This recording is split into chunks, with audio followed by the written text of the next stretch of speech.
There's something else that we want to say to all of you. Hear this. It really applies to you, but it applies to all of you.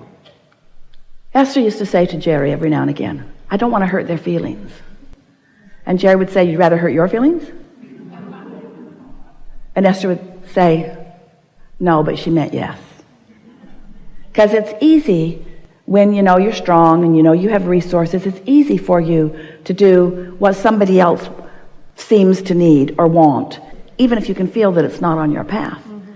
But after a while, it begins to take a toll on you because your attention to it splits your energy. So what we are proposing to all of you for just a little while, try it. You're going to like it.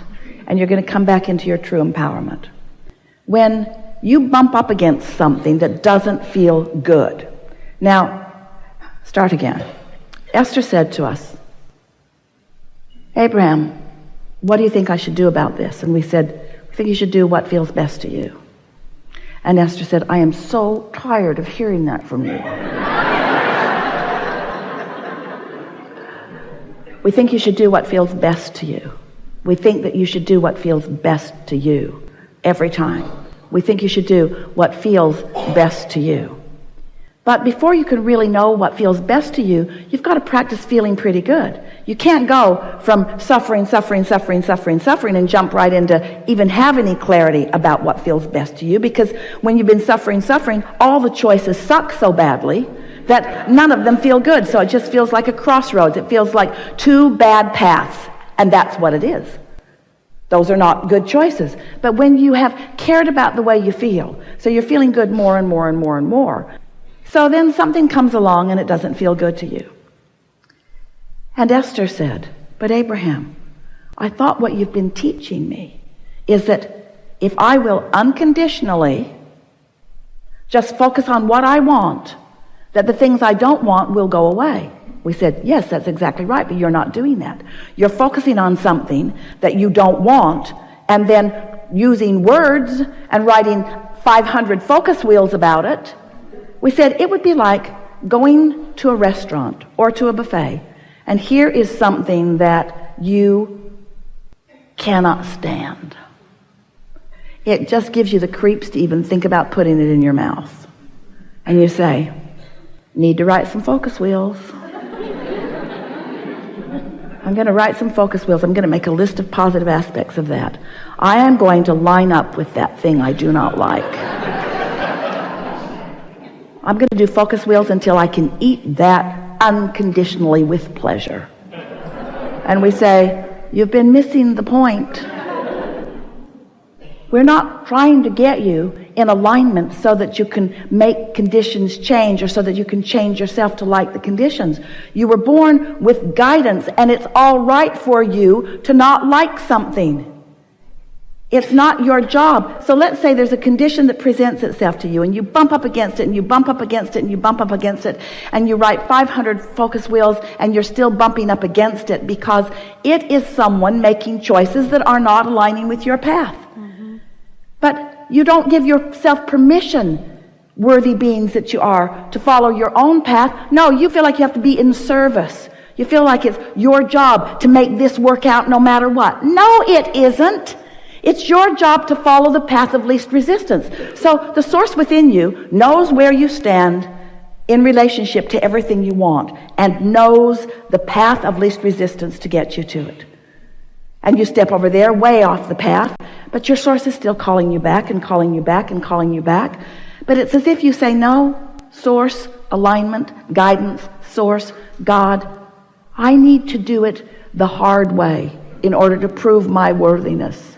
And we say, we want you to prove your worthiness by understanding what feels good. We want you to follow the path of least resistance. We want you to get on the path that feels good. It isn't wrong for you to choose this rather than this, or this rather than this. That's why you were born into an environment of contrast, in a world where everybody gets to choose. Where it gets squirrely for you is that you all sort of get together and try to define what everybody should choose.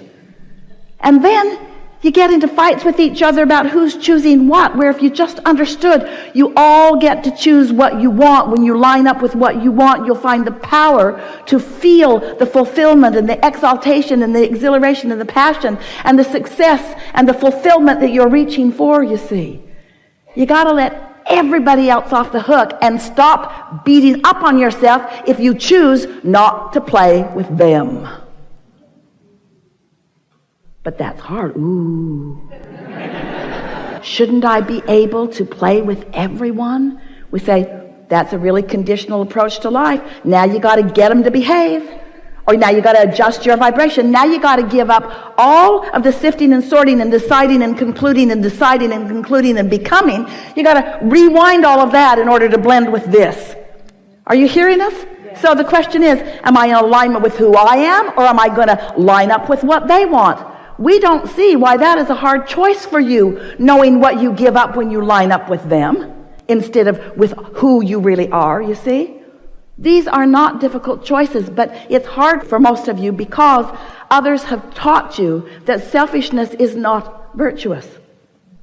That looking out for yourself and doing what feels good to you will lead you to selfishness, will deprive others of something that they need from you. But what they've forgotten is none of them were going to get it from you anyway. They were all going to get it directly from source. That's their misunderstanding. And you perpetuate their misunderstanding when you try to be the source that gives them what they want.